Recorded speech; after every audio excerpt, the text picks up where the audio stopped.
સૌને જય હિન્દ, વંદે માતરમ.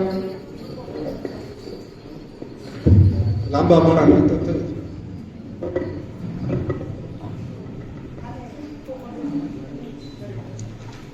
અત્રે આજે આપણા જુનાગઢ જિલ્લા ઉચ્ચતર માધ્યમિક શિક્ષક સંઘ નું છેલ્લા 7 વર્ષોથી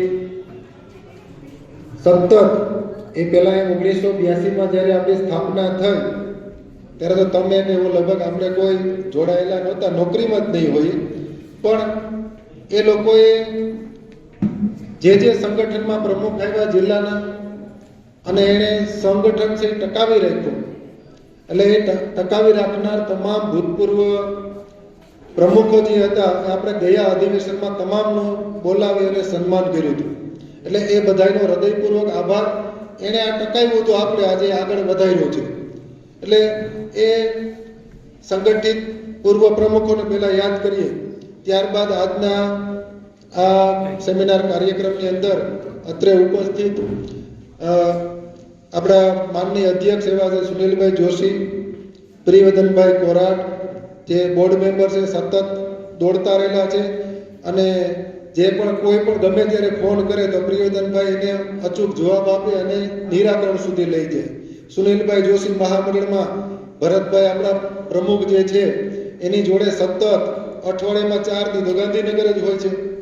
એટલે આ તમામ ક્યાંક ને ક્યાંક આપણને કેવી રીતે ફાયદો થાય, શિક્ષણનું આગળ વધે અને આપણને પણ જે કર્મચારીઓ તમામ છે એને પણ ફાયદો થાય એવા માટે સતત દોડતા રહેલા છે. એ સુનિલભાઈ જોશી, પ્રિયવદનભાઈ કોરાટ, આપણા માનનીય શિક્ષણ અધિકારી શ્રી જલ્પાબેન ક્યાડા. આમ તો વાઢેર સાહેબ છે એ નાદુરસ્ત તબિયતને કારણે છેલ્લા 1 મહિનાથી બીમાર હતા, એટલે પહોંચી નથી શક્યા અને ઘણા સમયથી બેન છે ડીઓના 4 મહિને જલ્પાબેન ક્યાડા એ પણ સતત દોડતા રહેલા છે અને શિક્ષણની ચિંતા કરેલા. કાલે મને 2 વખત ફોન કર્યા અન્ય શૈક્ષણિક બાબતો માટે. એટલે બેન શ્રી જલ્પાબેન ક્યાડા, એ ઉપરાંત અહીંયા ઉપસ્થિત એવા માંડવિયા સાહેબ અને ખાસ કરી અને નરસિંહભાઈ છે, જિલ્લા શાળા સંચાલક મંડળ ના પ્રમુખ છે. એટલે સતત અમારી સાથે જોડાયેલા સંકલનની ટીમ છે. અમે હોઈએ, નરસિંહભાઈ હોય, સાથે આજે આચાર્ય સંઘના પ્રમુખ માલદેવભાઈ આવ્યા છે હમણાં, નિલેશભાઈ સોનારા માધ્યમિક સંઘના જિલ્લાના પ્રમુખ છે. પહેલામાં શહેર છપાઈ ગયું, શહેર નહીં પણ જિલ્લાના પ્રમુખ છે નિલેશભાઈ સોનારા, જે એ પણ સતત દોડતા રહેલા છે. એની સાથે ટીમમાં અહીંયા રણવીરસિંહ પરમાર આપણા ઈઆઈ હતા, ખૂબ જ વહીવટી નિષ્ણાત અને અનુભવી માણસ છે. ગમે ત્યારે હું તો વારંવાર આમ તો હેરાન કરીએ એવું જ કહેવાય, ગમે ત્યારે ફોન કરું પણ વ્યવસ્થિત વિનમ્રતાથી કાયમી માટે જવાબ આપે છે. એ તમામ રણવીરસિંહ પરમાર સાથે આપણે ડાલામાંથી અનિલભાઈ રાખસિયા અને પ્રતિકભાઈ આવ્યા છે.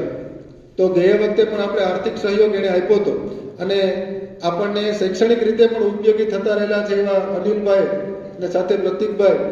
એ ઉપરાંત મહેશભાઈ પટેલ રાજ્ય મહામંડળના આપણા ઉપપ્રમુખ છે, ગુજરાત રાજ્ય મહામંડળના ઉપપ્રમુખ.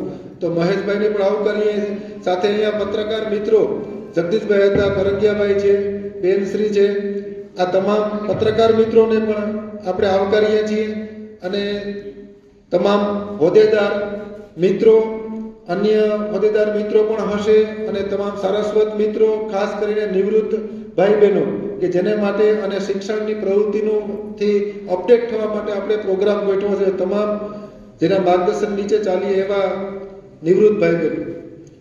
હવે આ જે ટીમ છે એ ટીમ ઘણા દિવસોથી આમ તો ટૂંકા ગાળામાં પ્રોગ્રામ થયો. પહેલા પરિપત્ર સાહેબે કર્યો હતો 10 તારીખનો, તો મોદી સાહેબના કાર્યક્રમને કારણે પરીક્ષા એક દિવસ 29 તારીખને બદલે ધક્કો લાગ્યો એટલે 10 તારીખે ગઈ. એટલે આપણો એ કાર્યક્રમ પાછો નવો પરિપત્ર કરીને 11 તારીખ આપણને આપી. એટલે થોડોક ટૂંકો સમય મળ્યો આપણને. પાછળ 30 તારીખથી શરૂઆત કરી એટલે ટૂંકા ગાળામાં કદાચ કોઈને આમંત્રણ આપવાનું ભૂલાઈ ગયું હોય, કોઈ રહી ગયા હોય તો માફ કરશો. પણ આજે આપણે જે અહીંયા ખાસ કરીને તો આનો હેતુ એક તો જેણે 2 દાયકા 3 દાયકા કે 3.5 દાયકા સુધી શિક્ષણમાં જેણે યોગદાન આપ્યું છે એવા નિવૃત્ત શિક્ષક ભાઈ બહેનો જે આપણા ગુરુજનો બરાબર છે એ તમામને એ સન્માનને હકદાર છે. કારણ કે 3.5 દાયકા 4 દાયકા સુધી ઘણાએ તો કામ કર્યું છે. એટલે એક એ અને બીજું કે આપણે શિક્ષણમાં નવા પ્રવાહોથી વારંવાર વાકેફ થતું રહેવું પડે, અપડેટ થતું રહેવું પડે છે. એ અપડેટ થવા માટે શિક્ષણની નવી તરાહો માટે અહીંયા આપણે મળીએ તો એકબીજા સાથે ચર્ચા થાય, નજીક આવીએ, કોઈની પાસે કંઈ હોય તો નવું આપણને આપે. આપણો હેતુ આ રહેલો છે.